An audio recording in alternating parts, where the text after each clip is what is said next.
போட்டா விகிதாச்சாரம் கம்மியா அது குறைவா இருக்கும். அவ்வளவுதான் கான்செப்ட். சுபவோட நட்சத்திரம் இதெல்லாம் போகும்போது ரொம்ப கம்மியாயிடும். இதே இந்த புணர்வு தோஷத்துக்கு விதிவிலக்கு இல்லையா சார்? அந்த புணர்வு தோஷம் இருக்குன்னா இவர் குரு பார்க்கணும். இவரை குரு பார்க்கணும். குரு பார்க்கும் பட்சத்துல இந்த புணர்வு தோஷங்கிறது தன் வலுவை முற்றிலுமாக இழந்தோம். குருவுடைய பார்வைகள் சாற்றும் 5, 7, 9 வியாழன் சொல்லும். சாற்றும் 5, 7, 9 வியாழன் இந்த குருவுடைய இந்த பார்வைகள்ல இருக்கு அல்லது குரு கூட சேர்ந்து இருக்குன்னா இந்த புணர்வு தோஷங்கள் தன் வலுவை இழந்துவிடும்.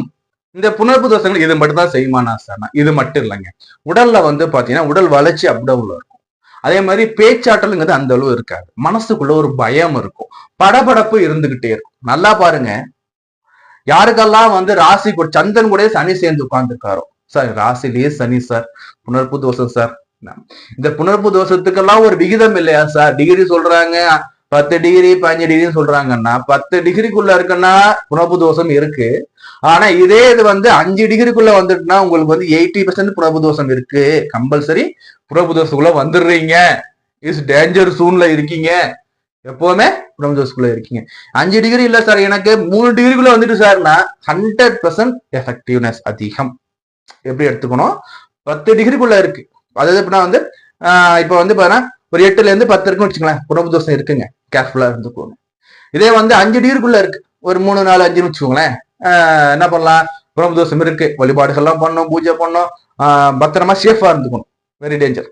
இதே 3க்குள்ள வந்துட்டு 1, 2, 1 டிகிரி 2 டிகிரி எல்லாம் 2 பேரும் சேம் ஒரே டிகிரி இருக்காங்கன்னா ரொம்ப கஷ்டம். நம்ம விழிப்புணர்வு நமக்கு ரொம்ப ரொம்ப முக்கியம். இந்த காணொலிங்கிறது பயமுறுத்த எதுவுமே இல்லைங்க. ஜோதிடங்கிறது உங்களை அச்சுறுத்துறதுக்கோ பயமுறுத்துறதுக்கோ பணம் பறிக்கிறதோ எதுவுமே கிடையாது. உங்களுடைய விழிப்புணர்வு இந்த நேரம் வரும்போது இந்த பிரச்சனைகள் வருவதற்கான வாய்ப்புகள் மிக அதிகமாக இருக்கும். புரியுதா? அப்போ அந்த காலகட்டத்தை நீங்க உணர்ந்துகிட்டீங்கன்னா வரக்கூடிய பிரச்சனைங்க தப்பிச்சுக்கலாம். அப்போ ஒரு பிரிகேஷன் வாழ்க்கையில பின்னாடி நடக்க போறதுல இருந்து நம்ம தப்பிப்பதற்கு முன்கூட்டியே நம்மை நாமே சரி செய்து கொள்வதற்கான ஒரு வழிகாட்டி தான் ஜோதிடம். புரியுதுங்களா? சோ இப்ப நீங்க மழை பெய்ய போதும் ஒரு நியூஸ் சொல்றாங்க, நம்ம என்ன பண்ணுவோம்? கொடை எடுத்து நம்ம போவோம், இல்ல ரெயின் கோட் எடுத்துட்டு போவோம். புரியுதா? நமக்கு எந்த ஒரு செய்தி இருக்குன்னா என்ன பண்ணுவோம்? மழையில போவோம், மழையில நனைவோம், ஜுரம் வரும், காய்ச்சல் அடிக்கும், 10 நாள் ஆஸ்பத்திரி போயிட்டு இருக்கோம், கம்பெனி லீவ் போடுற மாதிரி இருக்கும், வேலைக்கு போக முடியாம இருக்கும், கஷ்டப்படுவாங்க, ஃபேமிலி கஷ்டப்படும். புரியுதுங்களா? இதுதான் அந்த ஒரு முன்னறிப்பு சொல்றாங்க. தெளிவா சொன்னா முன்னாடி ரேடியோல பார்த்தா வானிலை அறிக்கை சொல்லுவாங்க, இன்றைக்கு மழை பெய்யும். அதே தான் ஜோதிடமும். சோ இன்னைக்கு மழை பெய்யுனா கண்டிப்பா மழை பெய்யுமா சார்னு கேட்க முடியாது. சோ அதே மாதிரி வாய்ப்புகள் மிக அதிகமாக இந்த இடத்துல ஏற்படும்.